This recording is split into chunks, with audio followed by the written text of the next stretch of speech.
there in Packer Nation? Welcome to another edition of the Absolute Packer podcast. I have my cat circling me on my lap, but he's not going away, so he's here for the long haul. We're on episode number 59, which I've entitled Meadowland Mularky. They played the Giants. Mularky is, I guess, a little based on trends that have been going on with Joe Biden. I thought it was kind of silly, so I stuck that in there. Hey, what's up, buddy? You're so silly. I know, You're I'm so silly. I sometimes I seem to spend more time thinking of names for the actual podcast versus breaking down film and things like that. And you have a lot of notes here, man. Yeah, I do have notes. So today it's just going to be Elliot Christensen and myself. I'm Andrew Hetzel.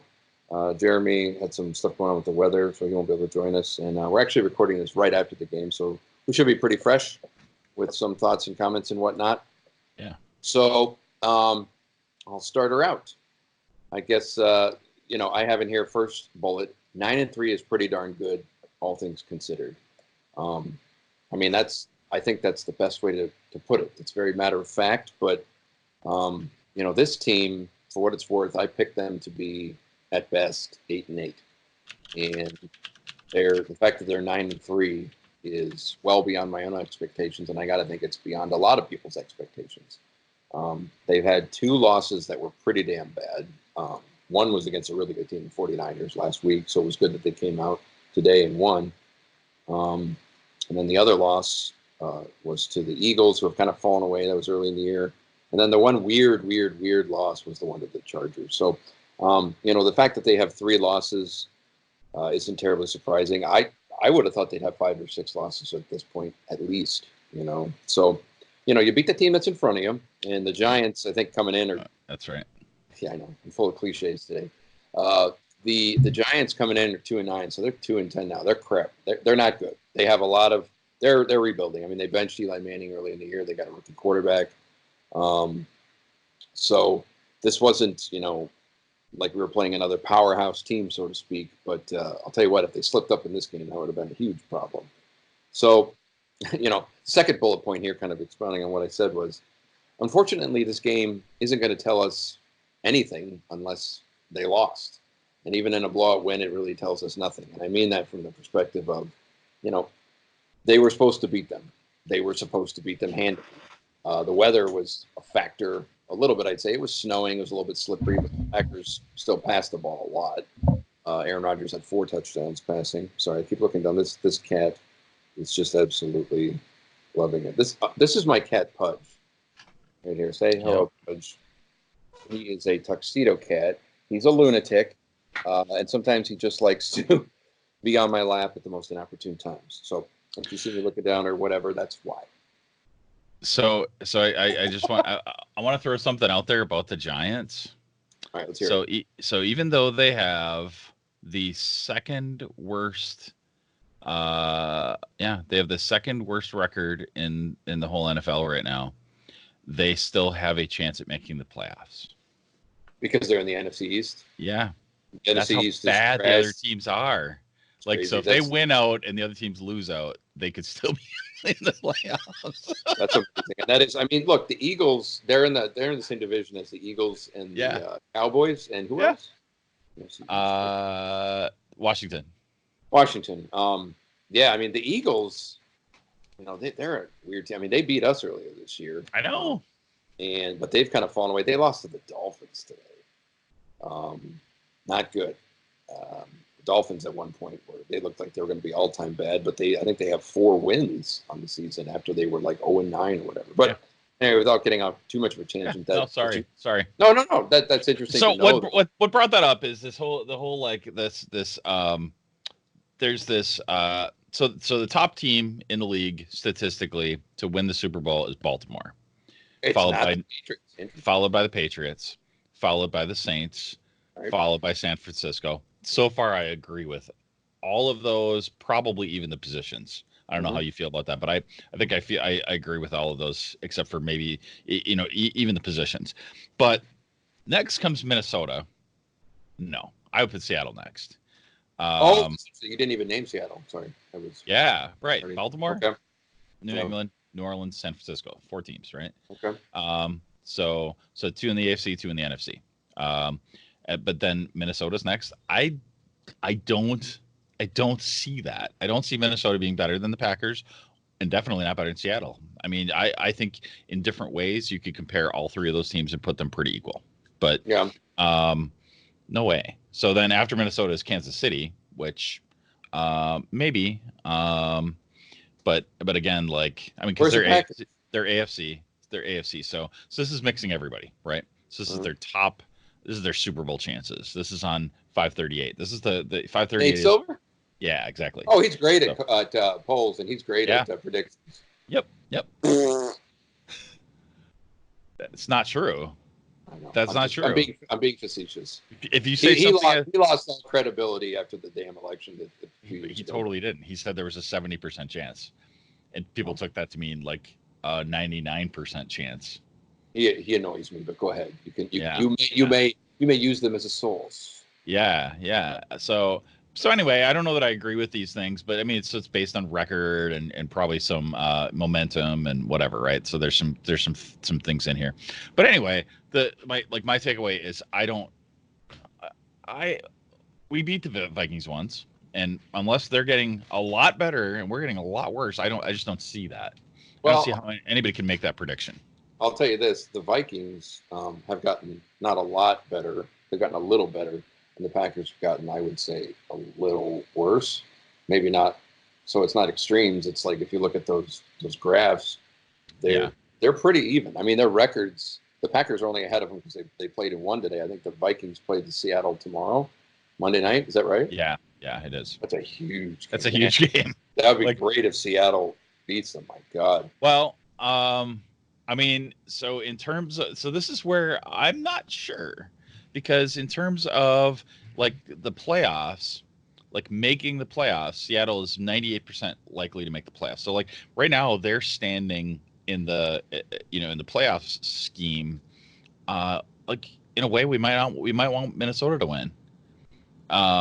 Because we're like all in contention. You want home field, and all those things factor in. We're all 3 teams are kind of a lock to make the playoffs. So now it's about jockeying for position. So like my knee jerk would be to say, yep, Minnesota, but it's funny. Yeah. It is an interesting conversation. Home field doesn't mean anything to the Packers anymore. I don't think it does. No, I don't think I saw that. I went to that one San Francisco playoff game when San Francisco had to come to Lambeau, and Kaepernick you could see it from the stands. Like it was just brutal. He just picked it apart. But you don't think but I guess my question is, you don't think Seattle would have beat us at home that year? They might not have destroyed us because obviously it would have been a slower track because it's cold, the weather, and all that. But man, they were head and shoulders above us talent-wise. Well, so I'm talking San Francisco, but Seattle. Yeah, I'm talking San Francisco that year. If they played us at home, they would beat us. Wouldn't have mattered. I just feel like they had the Packers number that year. And also just look at their record at home under Rodgers. What I guess I'm saying is specifically Rodgers, and even the latter half of Favre's career. So let's just say the past 15 years, home field advantage hasn't been anything.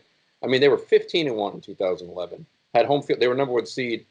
They had the number 1 seed locked up after like 10 weeks, and then they couldn't even win a game at home. That was the first time a number 1 seed didn't win a single playoff game in the modern era. They were the number 1 seed overall, and it had never happened. They didn't win a single playoff. So that was when it kind of didn't mean anything. And the reason here's the reason why I say that home field doesn't matter, because the way this team is built. This team is not built to run the football and on defense. This team is built to pass the ball, even with Aaron Jones, and they're trying to get him involved. And their defense is bend but don't break. They're not this, they're not built to play at Lambeau Field anymore. It's shifted to this air raid attack that matters more in a dome or being in a warm weather place.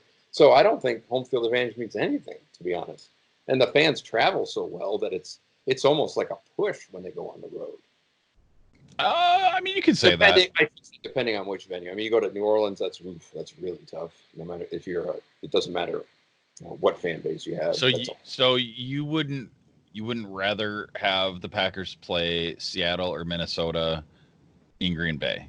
Well, I wouldn't. I don't know about if I wouldn't rather, but what I'm getting at is I don't think home field means nearly as much as what it used to for a team like the Packers. Well, because I think of how the team's constructed.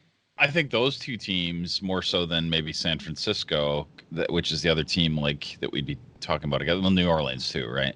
So I wouldn't want to go to New Orleans. I'd rather have it here. I wouldn't want to go to Seattle. That's true. Their place. I wouldn't want to go to Seattle. San Francisco, maybe that's a push. But I mean, there's Minnesota. Minnesota, we don't want to go there. I mean, what I'm getting at, what I'm getting at here more, it is more of a generalization. But I just look at the team and the history, history of the past 15 years. It's not built to pound. Everybody goes, oh, you got to be able to run the football in January. I'm like, you think this team's going to run the football in January? They just want to chuck it all around until they show me otherwise. They're not going to run the ball 30 times a game. Even in the playoffs, they're not going to do that. Yeah. I mean, we definitely struggled with that. This is not based on necessarily stats and a bunch of. This is just gut feel based on. Well, it's mostly based on last week, I think. I mean, like that's a lot of these feelings that I have about it. Are last week. You know, if the Packers would have put up a little better showing. A little, but I mean, what they would have lost by 24 instead of 30, whatever. I think we would have lost that game anyway, no matter what. But certain things definitely could have. Feel like they should have shaped up. It is kind of. I mean, it's a very interesting year in terms of if you look at the NFC in particular. How many teams have winning records and are high up there? It's crazy. You know.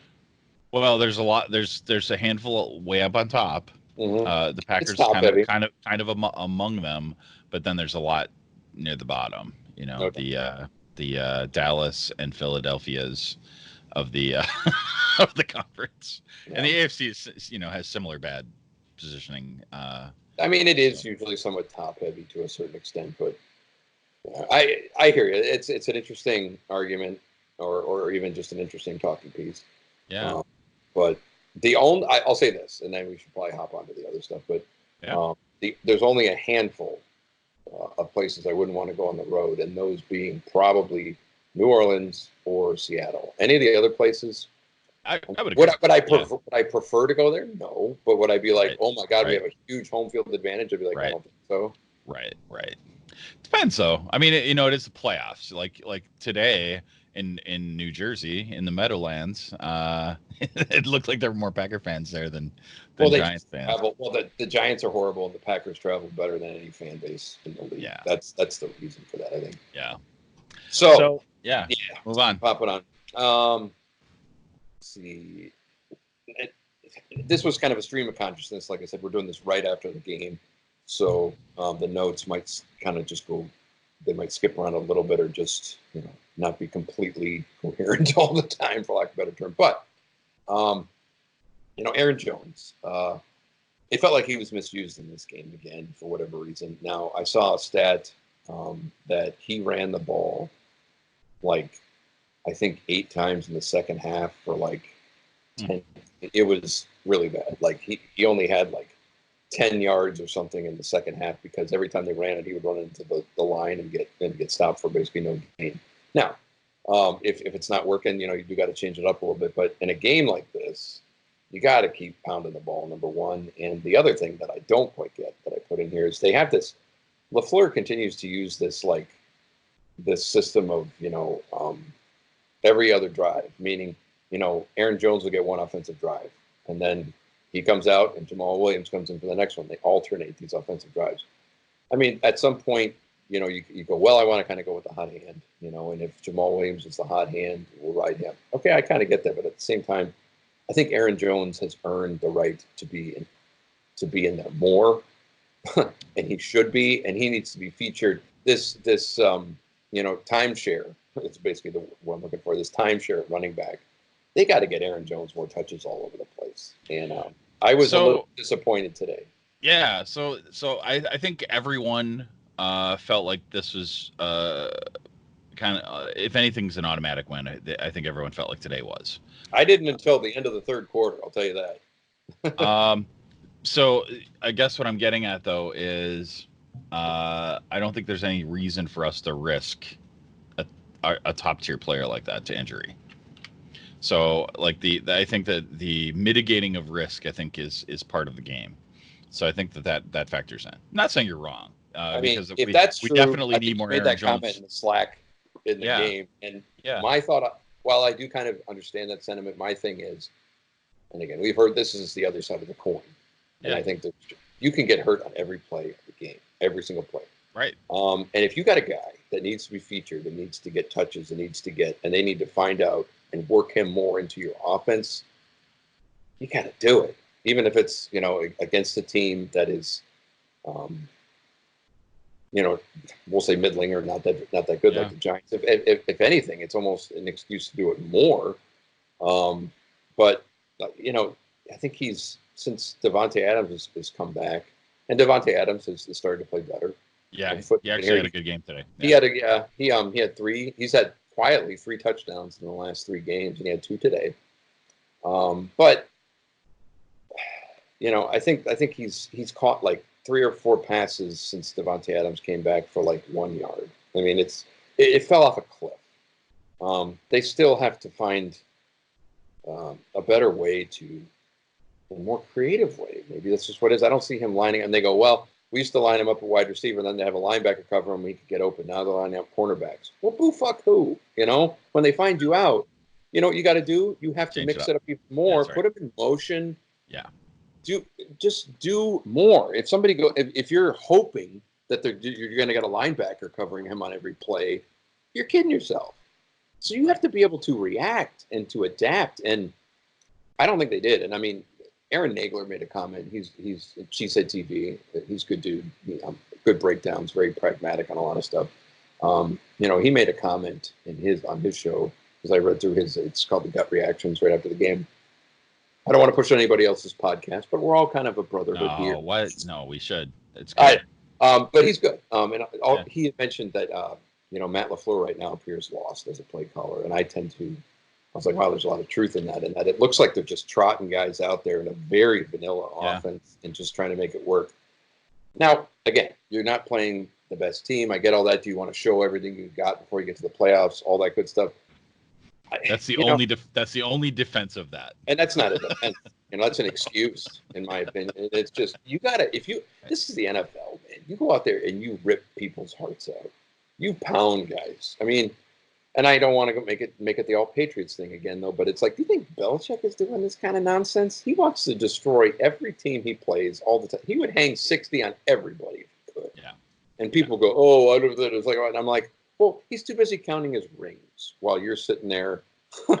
No, that's true. Hemming and hawing and pining about being more. I don't know. I just think it's stupid. Now, again, that's easy to say, but at the same time, we know Aaron Jones is a weapon. And if they've found ways, the defense, to cover him more, be more creative, scheme open more, and quit doing the timeshare with Jamal Williams. And I made a note in the notes here that Jamal Williams played a great game. He was probably the best. I would say overall, he was probably the best player in the game. Now, you wouldn't have thought it based on his stats, but man, he plays every single snap hard, and he will truck guys over. I love seeing that. So, he's not as talented as Jones, but man, he makes up for a lot. I think the 1-2 punch is quite good, but you have to know when to make it the 1, 2, 3, and then go to Jones or go to Jamal Williams punch. Right now they're doing this alternating thing, and I don't quite get it. So I think he was still, it wasn't as bad as it's been in the past with Jones, but I still think he was kind of mismanaged. Do you think that Jones, his leg or something was bothering him though, right? He did get hurt, it looked like, early in the game. He went into the tent. I think he got smacked either in the chest or rib area. So I think they would have maybe pulled him out entirely, but I think they want to keep him in. So I actually felt like this was kind of okay. Yeah, I mean, for this game. I mean, yeah, and I mean, was he hurt? He went in there, got checked out, and we never got any update on the sideline. He just went out for a play or whatever, and then he came back. So unless they're hiding something or whatever, and just so maybe they were being overly cautious. But look, everybody takes a pounding. It's the Packers can't sit here and try and hide players if they get dinged up, and they have been, as we know, we may as well talk about it right now. The Packers have been unbelievably lucky with injuries. In obviously lucky, not unlucky, so in a good way. I mean, they have all 22 preferred starters, and this is what the 12th game of the season. That's incredible. I mean, kind this of is unprecedented. It really is. And I'm not talking just for the Packers. It's like in the league to be this. Yeah. And that's. But especially the Packers. It seems like we always have some kind of critical injury. Oh my God. We are normally down 5 starters at this point. Right. You know? And the flip side of that is, we're extremely healthy and it's good. And we had our bye and we got, but I mean, let's go back to the San Francisco game. So we came out of the bye. We had 2 weeks to prepare. We're as healthy as we were going to be all season outside of coming out of training camp. And we got our asses handed to us. That's very concerning to me from that. The perspective is you got all the guys you want out there. There's no excuse for injuries anywhere. And they didn't even compete. So that tells you, is it coaching? Is it roster? Is it both? I think it is kind of both, but it was also the game plan was terrible. I don't want to, sit there and ruminate on the game forever, but that was an interesting thing. So, going off on that tangent, if you will, if you look at the defense, I'm down on the defense. The defense, they got all, like I said, they basically got all preferred starters, all 11 preferred starters out there, and the first couple weeks they were pretty darn good. They really were. The Bears have turned out to be not very good, but hey, you only allowed 3 points at their game at the beginning of the year, and the Smiths have looked great, the free agent acquisitions, but on the whole, every one of their major statistical categories, and they're in the bottom, not bottom third, they're in the bottom quarter of the league for everything, and to me that's unacceptable, and it's unacceptable because Dom Capers has been gone for 2 years. You've drafted even more on the defensive side. And in addition to that, you've spent a large amount of free agent capital on the defensive side of the football.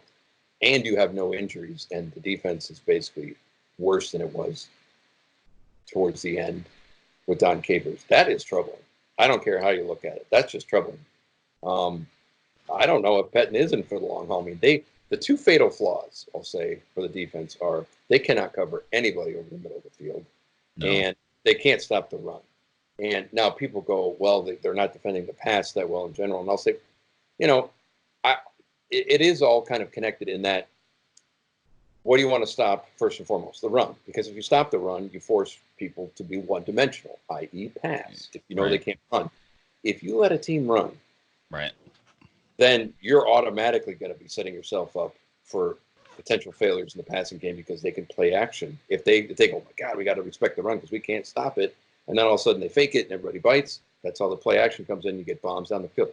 And so by virtue of them not being able to stop the run, they are not defending the pass well at all. They lead the league in explode. They've given up 51 plays of 15 yards or more this year. 51. Yeah. So, that's not good. And again, I'm looking at again, just to reiterate though, I'm looking at, the draft capital, the free agents, the change in defensive coordinator, and no injuries. And they're not good. That's just not good. I mean, it's a mix of everything then. It's almost like, you divide it up into, like, you could say 50-50. Is it coaching / scheme and players? The answer is yes. I don't know. Yeah, I think that when they're in the right place, they tend to play okay. Like they play well, but they are. I don't know. Stopping the run though, like I don't know what they're doing wrong to be so consistently bad at stopping the run. I think the biggest thing is that they are small and athletic up front.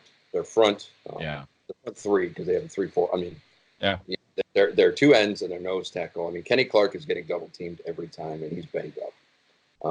So I'm kind of making excuses there, but that's the honest truth. So if he's getting double teamed a lot and he's banged up, you would hope that the other guys could make a difference, the other 2 ends, and that's Dean Lowry and Montravius Adams. And they're not. I mean, they lead the league. They're last in the league in the amount of yards an offense picks up on first down.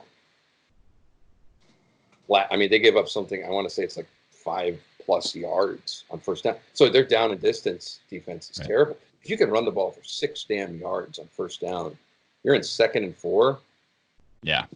It's not good, Tough to stop that. And so to your point about stopping the run, I mean, this is just what I'm seeing. It's guys you gotta ultimately win your one-on-ones, but I don't think Dean Lowry's not that good. He gets blown off the ball.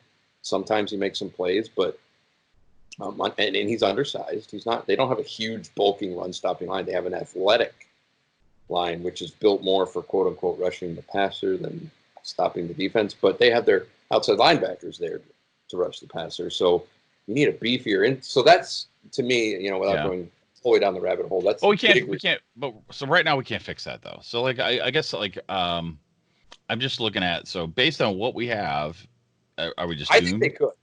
I think they could in that. Well, I mean, maybe not get great against the run. What I was going to flip to is, the inside linebacker position is a tragedy. It's a Greek tragedy. But Martinez, he is what he is. He's the best they got. He's always going to be out there, but the truth is he's just not that good. Not really his fault, 4th round pick. But he can't cover anybody, and he's not quick or fast enough or just athletic enough to shoot in there and make plays. He can't get off blocks. He's too stiff. It just is what it is. Now, and what I was going with was, you remember a few years ago when out of the bye, they dropped Clay Matthews into inside linebacker because they were getting action. Yep. That helped greatly. They ended up turning their defense around. I think, personally, they could take Kyler Fackrell and move him, maybe not full-time inside, but maybe they could. Similar build up anyway. He's quicker. He can cover guys, I bet, better. Now, is he going to be the magic bullet? Is he Clay Matthews, even at that point? No. But I'll tell you what, he's better than what they got now. He could help in the run, and he could actually probably here and there cover a tight end, at least put up a fight. So all these things work together with the defense. But it does start out with... Did you text that to Pettin? Yeah. You should no, I did not. I've been blocked by Pettin. No. I think that's good. So like one thing I said in Slack was, it's fine to be speculative about next year, but I mean, I want to win some games in the playoffs here, right? So looking at what we got, how can we improve, and at what cost? They need to play more man-to-man too. I mean, if you're talking about the pass, so that I agree with. They play so much goddamn zone when they do that. They're getting beat in zone. I don't get that. Look, if you look at them off the line, Elliot, the cornerbacks, they aren't touching these guys. They're not jamming them at the line. Right. They're just letting them go and giving them a big cushion. So, bend but don't break. That's where that stuff comes from. But also in a zone, if you're not trailing your man all the time, you're just sitting in a spot. I mean, a zone by definition is going to be giving up a little bit more yards. But if you're not even that good at running a zone, it's going to be even worse. They never run man-to-man, it seems. I don't know if they could run it, though. I mean, I'm like, why aren't they doing it? Well, there probably is a reason they're not doing it. Pettin probably thinks we can't do it. But that might be true. But I think Jair can. I don't think anybody else could really do it. But here's what I'm saying. If you wanted this team to do any damage in the playoffs, they can't keep doing what they're doing. They can't. They just can't. If they want to improve, period, they need to make substantive changes. And, I mean, in scheme, to your point, are they going to be able to get any other players? No. But do something with scheme. Something. Yeah. So, what else we got on today's game? Yep. Now, I went off on kind of a tangent over there. No, that's good. That's why you make the notes. Keeps us on track. So, Jamal Williams talked about him. I think he's one of my favorite players in that. Oh, yeah. He always plays hard. He's going to, if you need 2 yards, he'll get you 3. And I know that doesn't sound like it's like a backhanded compliment, but I would say no. It's he's getting that's more a huge deal. Mm-hmm. So Brian Bulaga, this was interesting. I did not think he was going to play this week. Right? No, I don't think anybody did. He sprained his MCL last week, and he came back and played pretty darn well. Now again, the competition wasn't that the Giants aren't that good, but he gets hurt a lot, but he heals quite well. That's as long as it didn't get worse. Yeah, no doubt. Yep. So I think that's a win. Yeah. I had mentioned Davante Adams. He has 3 touchdowns in the last 3 games. Obviously he was hurt with turf toe for like 4 or 5 games there. So he missed a lot, but he seems to be coming on a bit. Alan Lazard also had a nice game. Yeah. Big 3rd down catch. Found a hole in the zone. And then he had a long, I think it was like a 37-yard touchdown. Right. I said he's the de facto number 2 wide receiver. They might be trotting MVS out there. I don't even. He's a gigantic disappointment. And MVSs. Yeah. And Allison's a big disappointment too. I mean, I think they need to give even more snaps to Lazard. And I even mentioned this. He's playing great. He's playing well. You know, he's not very fast, but he's big and he's athletic. I think I'd mentioned I'd love to see him sprinkled in as like a tight end, quasi tight end at times. I don't know if he's not quite a tight end, but man, all they have at tight end right now is a cardboard cutout. So anything would be better than that, right? That's one of those things. Thinking outside the box, particularly on offense, you know, that's just one. I haven't seen that opined out there by anybody else, really. It's just been me looking at that, but I'm like, hey, you know, move him around a little bit more and see what he can do there, because he's 6'5" and he can, you know, he's got ups, he can jump. So and he doesn't drop the ball. You know, he gets contested catches. He's physical. So I think that'd be interesting. If we get some of those middle of the field types of plays, I think that might work. Yeah, other teams make a living on the middle of the field with us. We don't really much of anything in the middle because we don't have any tight ends. Right. Yeah. Allison, I kind of mentioned him. I don't know what else there's to say. He is what he is. He's at best a fourth or fifth wide receiver, and they're trying to play him as like a 2 between him and MVS, and it's right. I don't know. He had a pass that he should have caught for about 20 yards up the sideline, and it went right through his hands. You know, it's just you can't have that. Now, on to offensive line. So David Bakhtiari, I didn't realize this. He had his 12th penalty today. I think that leads the NFL. He's got one about every game, and I guess we're 12 games in. So I put here, not exactly all pro. I mean, he's not bad, but he is playing below his standards for sure. I wonder if he's hurt, banged up, maybe. But 12 penalties, it's ridiculous. On offense, right now he's playing above average, but if you have a drop from all pro to above average, that's quite a precipitous drop. So it leads me to believe he's banged up, but something's got to change there, you know. So I'll just try to be devil's advocate. I think you're right, but do you think that a more veteran player with any of the rule changes, do you think any of that has any impact? I mean, I don't know. Oh, I mean, I'm making excuses, but like, why would he be getting penalties? Like, what is that all about? No, that's a good point. I think they are making a more, they're putting more emphasis on like hands to the face and where offensive linemen are grabbing guys. And I know that, you know, half of his penalties have been pre-snap, which is like either false start. That's crazy. Or I don't know how you get that on offense. false start, or, you know, and then obviously those are pre-snap penalties now, or offsides. The penalties in the trenches would be typically holding or hands to the face. The other half are split with that. So I think they are looking at those more in terms of officiating. That's only a handful though. So if you take away 3, you still got 9 penalties, and I bet he had half in all this year. Yeah. Okay. So it's just I did talk about the defense. I'm not gonna. That was here in the notes. You know, we talked about that. I do want to focus a little bit though on Kevin King. He's incredibly inconsistent. He's got flashes. He is. I hate to say it. I mean, was he a first or second round pick? I can't remember. I think he was a first round pick 3 years ago. He was a high pick. Let's put it that way. He's another one of those high pick cornerback / safety, one of those picks, defensive back that it appears to be. I don't want to say it's a swing and a miss, but it's a swing and a foul ball. Because he has flashes of potential, but then he gives up way too many like huge game plays where he's not even in the screen, where he's just getting smoked on double moves and he's not even putting up a fight. It's got to change. But again, this is his 3rd year in the league. I think he is who he is. I think he's gonna show flashes, but he's also going to give up a lot of big plays. I don't know what else you can do, but he's a guy they need to take a big step, and he's kind of flatlined. You know, I would. So he was 2nd round pick, 33rd overall. Oh, he's damn near 1st round pick. Yeah. Yeah. But exactly. Yep. So that's I mean, look at the other 2 high picks the past few years. You got Josh Jackson, who's been basically a healthy scratch. You have Oren Burks, who they wanted to be the coverage inside linebacker. He hasn't gone anywhere. They got 3 high picks that are One of them is average at best, and the other two are poor. They're so poor they can't even get on the field. You can't have that. No. You can't keep missing on those high defensive picks. And what happens, reciprocal, is to the offense, you keep investing all these high draft picks on defense. You're not giving the offense anything, and that's why we have such a dearth at wide receiver. Yep.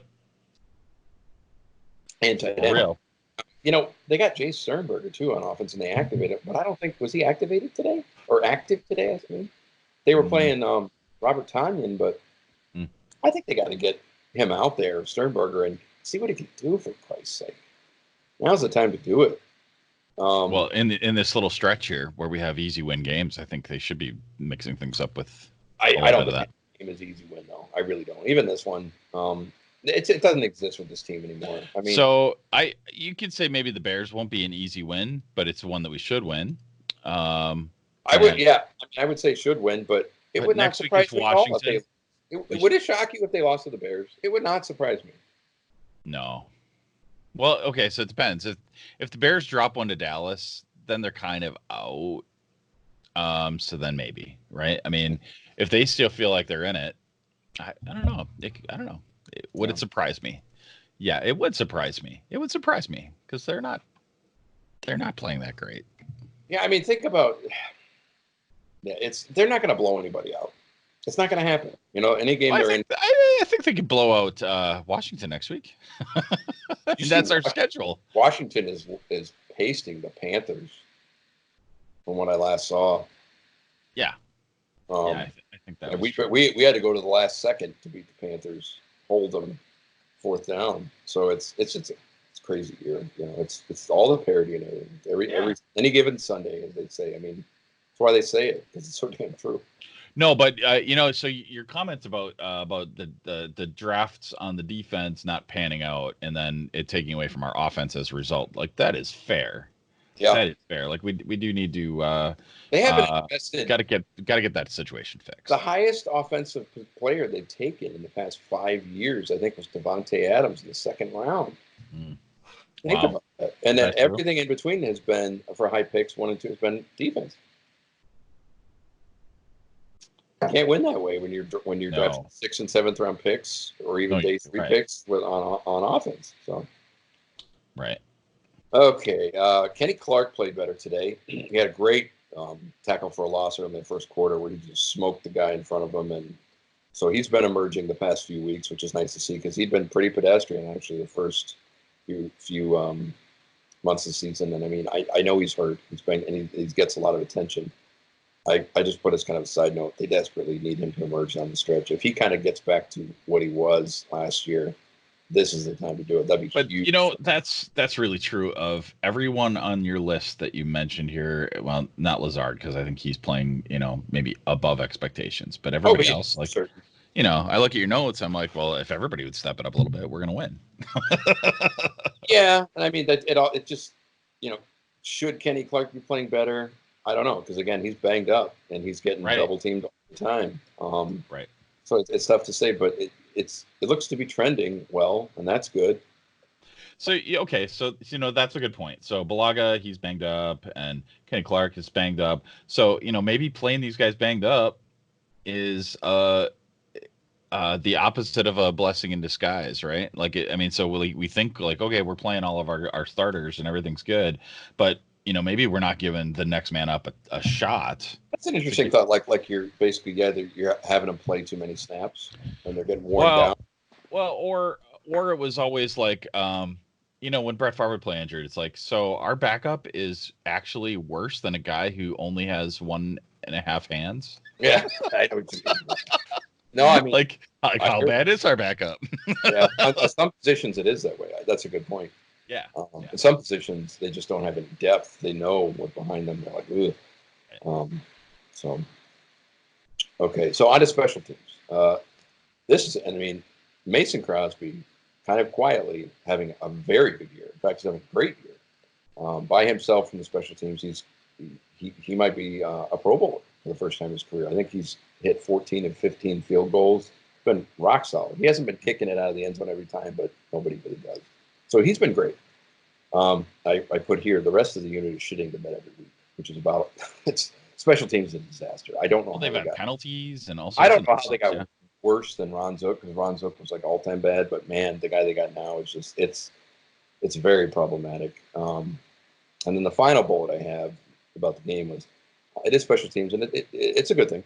J.K. Scott had a much better game today, and that's good, obviously, because he was in a funk anyway, and they needed him to get out of it. But also, he kicked well in inclement weather, which he's not been doing very well even last year. He started out pretty darn good last year, and then when the weather got cold, he kind of fell off too. So hopefully, he can get it back together, because he was like all pro at the beginning of the year. And then I would say the past 3 or 4 games, he was in quite a slump. So that was good to see. The coverage units and the return units are very poor. The specialist kickers are, again, Crosby's doing great. And J.K. Scott, he's not been terrible, but he was in a slump there. So. Yeah, I mean, I don't have anything to add on that. It's good to see both those guys playing well. And in a pinch like that should bail us out of some games. Crosby all the time, you guys know. So it's, hey, good for him. Well, so I know his wife has cancer, and so that's kind of rough. And good for him for playing well. He is really highly paid to make those kicks. So make those kicks, and he is. So that's good. Much is given, much is expected. Mm-hmm. Mm-hmm. Same with Rodgers, the guy's making 30 whatever million. It's like, yeah.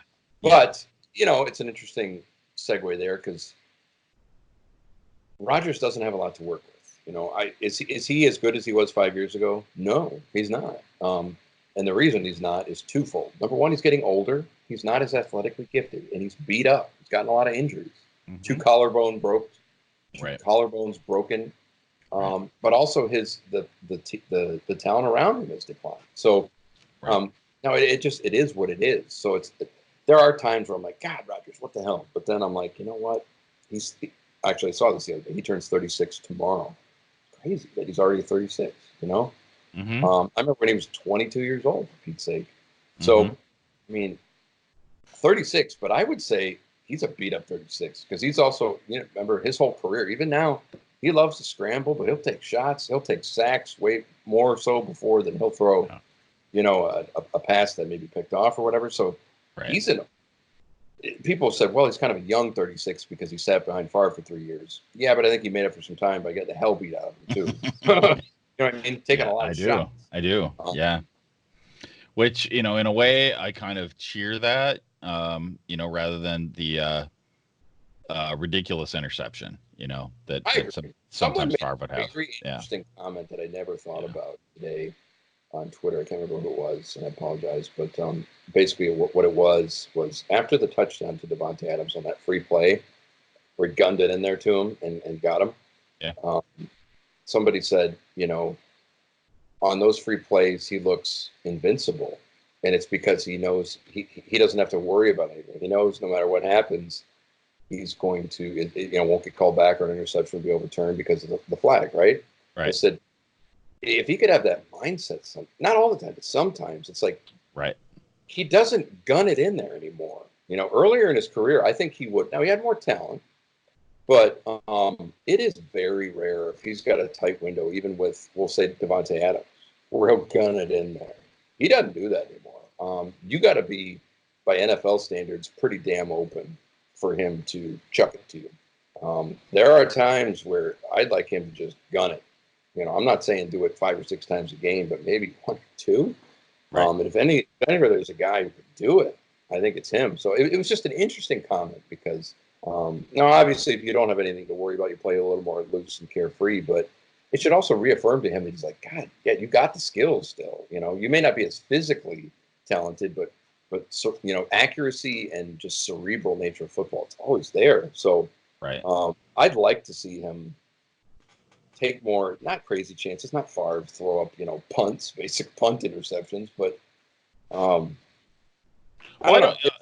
you know what? So I don't necessarily mind those either, though. Rather than taking a sack that could result in a fumble, those 3rd down long pass punts, not all bad. But yeah, and but it's not, it's pretty much common knowledge that he does know his stats, and he does not like turning the ball over. And when he together, there's a reason. He's got 22 touchdowns and 2 picks. I mean, that's crazy. But here's the interesting thing. Okay, I just thought it was off the top of my head now as I said that. So what if he had 30 touchdowns with 5 picks?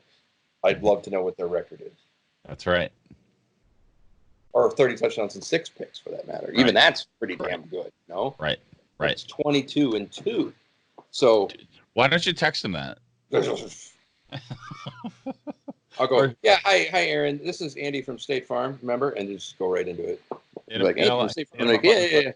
up on the Twitter. Because I wonder if they're having those kinds of conversations sometimes. I appreciate your stats, Aaron, but him on the floor or just or whoever. I mean, whoever needs to be in on that conversation, right? Like, there is something holding us back on offense, and I don't think it's the quality of the players. And everybody makes mistakes. They all step it up. That's part of it, right? But I think a lot of it is his confidence. You see when he has the confidence that things happen. Well, and again, what you said about the talent. If you look at their 1 through 5 wide receivers, Davante Adams is very good. We know that. Yeah. He's basically, I don't know if he's all pro, but he's damn near there, right? Yeah. But even with him there, collectively, they might have the worst receiving corps in the league. That's how big of a drop off they have after Adams. I'm telling you, they got nobody, Elliot. Right. Have you seen their collective stats? I know. Horrific. I know. I mean, it's a problem. And I mean, part of it is like MVS was what, a 3rd round pick? But the rest of the guys are all undrafted free agents. It's hard to, like a guy like Geronimo, I'm like, guy's an undrafted free agent. Lazard, undrafted free agent. Shepard, undrafted free agent. Kumro, undrafted free agent. I mean, it's not really their fault, I mean, they play in the NFL. It's their fault. But also there could be some scheme to get these guys open a little bit. There could be something. So I feel like everything's missing it. Tried to squeeze blood out of a turnip, as my dad loves to say. Okay, you might be right. I'm talking. Remember, and maybe it was just more under Ted. Maybe it's moving away from that. But man, they would love to just dive and try and find, these gem undrafted free agents. How many do you think they found in the past 15 years? Yeah. One. I would say one. You know who it was? Sam Shields. Oh, right. Other than that, did they find guys who were okay? Yeah, but no superstars. Yeah. For a while they led the league. I know under Ted with how many undrafted free agents they had on the roster, and sometimes people would look at it and go, "Wait a minute, this team's not that good." And they're like, "Oh, you got Aaron Rodgers. No, we don't need to worry about the bottom third of the roster because whatever." And I'm like, that caught up to you after a few years. That's thinking. So. Yeah, you're not wrong. But anyway, you got any prediction for next week? We can wrap this up. Again next week? We're gonna play the Redskins. I don't know. What's the score of the Redskins game right now? Did they win? I imagine they did. Yeah, the Redskins beat the Panthers 29-21 final. Oh, so it was a little bit closer. I mean, they should. Are they playing them at home? Yes. We're playing here. Here I am going, oh, home field doesn't mean much. I mean, they should. They're not that good of a team, but again, it's like they should. Let's put it this way. Maybe this is the best way to put it. If the Packers lost, I'd be surprised but not shocked.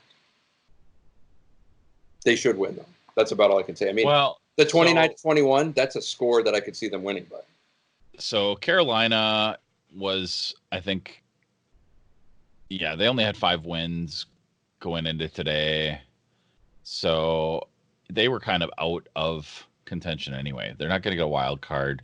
They're not going to win the division. They might be kind of mailing it in. Like New Orleans, I think they already won their division. So they already won the division. By the way, speaking of New Orleans, Sean Payton and McCarthy are obviously, they were hired the same year. Yeah. Payton's made it further. Yeah. But obviously they have Taysom Hill with the Packers. You know what they do with that guy. Yeah. Incredible. Yeah. They have packages for him, and he's scoring touchdowns and being crazy. And people go, why would we let him go? And I go, do you think McCarthy was ever going to let that guy develop? Not a chance. Not a McCarthy offense. LaFleur maybe, but he dumped him 2 years ago. It wouldn't have mattered. It wouldn't have mattered under McCarthy. No, you're right. He would have been wasted. Yeah. But it's just interesting. So, and the other thing was, Breeze was out for a few weeks, and they had who was it that came in? Bridgewater as the backup, Right. and he went like 4-0. Yep, he did fine. So good for them for having that roster built to withstand. Because right now, holy crap! Could you imagine if Aaron Rodgers was on this team? But part of that is, I mean, I think that well-built team.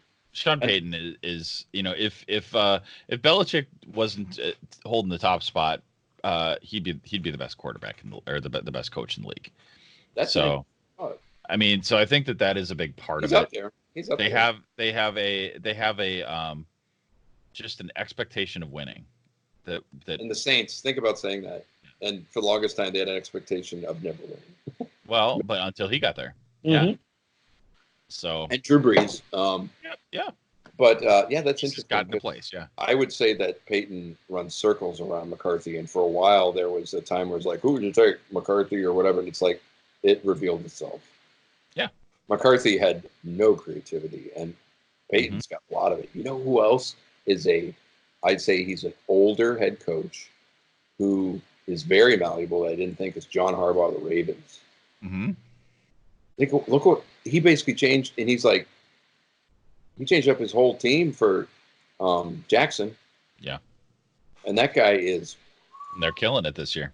Yeah, and I mean, it's like, do you think? Again, I go back to like a McCarthy. It's like, do you think there was any chance if they drafted a guy like Jackson that he would be doing anything like he's doing? McCarthy anybody who comes in there, you drop back and you learn to pass. You drop back and you do a bland, robotic QB type thing. Yeah, maybe. Oh, he would. Yeah, I mean, yeah. But it's just, I don't want to say like McCarthy's so terrible. I just think he's average, stubborn, below average. He's stubborn as all hell. Yeah. And it's telling that he's not being talked about for any jobs. I think it's cool. Yeah, I think he'll come back next year somewhere, though. You think he'll be a head coach, or you think he'll be a coordinator? Well, I think he'll take what he can get. Yeah. I mean, enough about him, but But the Saints and like the Taysom Hill thing. When you watch Taysom Hill, you're like, no, right? God, they find ways to win. They find ways to win, and I like, to me, whether you win by a point or by 1,000 points, it doesn't matter, right? But I know the Saints kind of got blown out by Atlanta, right? Mm-hmm. Early in the season. But other than that, like, I wonder if because they only have 2 losses, so I don't know what their other loss was. Yeah. But I don't know. It's going to be interesting. Packers have a 95% chance of making the playoffs. That's good. I mean, they really need to get out there and win the division. That'd be nice. But according to 538. But I think we can be after this. I got to go. We got to wrap her up. But yeah, I think it's very fair to say that they could be, we'll say 12-4, win the North, and easily be one and done. Unless, and I'll say with the unless, they have to make substantive changes on defense. And on offense, I think they just have to be a little more creative. I think they have the pieces there. The defense, I don't know. I mean, they're going to get housed, and it's going to be a same Packers, playoff loss where they give up 50 freaking points. The offense may score 28, but they'll lose 50-28. God, I hope not. But they're Elliot, when their defense plays, better quarterbacks are decent. They got to make substantive changes on the defense. The offense, I think, can by then, barring injuries and crazy stuff, I think they can figure something out. I really do, and they may be holding back some stuff for the playoffs. Who the heck knows? I mean, I would think not, but so I don't know. See, I'm not sure, and this is the first real run through this. So yeah, I'll give you that. And again, going back to the defense, part of me goes, okay, if you want to get to the playoffs and you look at your defense collectively throughout the whole year, there's no way you can, with your right mind, go, whatever we're doing, we're going to keep doing it. I don't buy that for a second. No, that's true. So let's improve, man. Yeah. Now I'm picking. So to your point, I think I'm, I'll say the Packers do beat the Redskins next week, but I think it's going to be, I think it's going to be within a touchdown, and it'll be kind of like what the Panthers, I think it'll be like a 29, 21, 28, or a 28, 21 type thing. You think that they'll put up that many points? Sure. You think our defense is that bad? Maybe. Yeah. I guess I could buy that. But the Panthers defense is not much better than the Packers, and they gave up 29. Yeah, right. The Packers, we got to remember, they have a bottom, it's true, not third, bottom quarter defense. Right. So. Okay. Well, yeah, I still think Packers will win. So I do. I mean, so I think by a touchdown. Yeah, that seems about right. I can go with that. Maybe, yeah. So you said that like 29-21 is like that's kind of weird. Right score. Now, I'm going to put 27-17.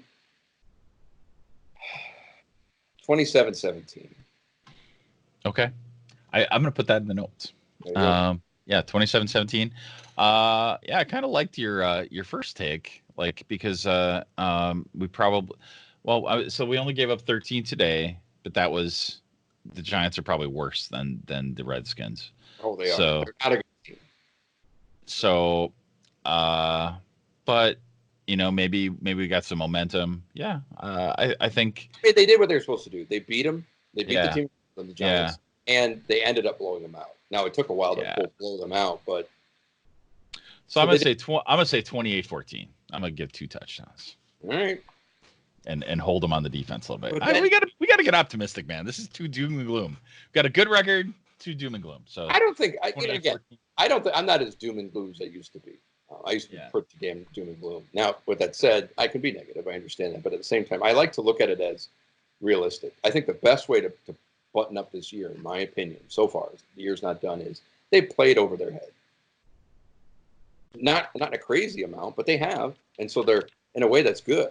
You're like, ooh, they're peaking earlier than we thought they would with this new coach and new scheme and all this stuff. So that's good. But right. I think that's positive, but it's also realistic. All right. What did you say your prediction was? 20. I think I said 27-17. 27-17. All right. Yeah, and I'll go with what did I say? 28-14. Okay, spread it a little bit. Yeah, sounds good. All right. Go Pack, go. Oh, Jinx, go make it. It's all good. That's how it's supposed to be. That's how it was at the Meadowlands. There were a lot of Pack fans cheering there. It's good. Meadowland Mularky. Meadowlands Mularky. Perfect. Podcast. Chair.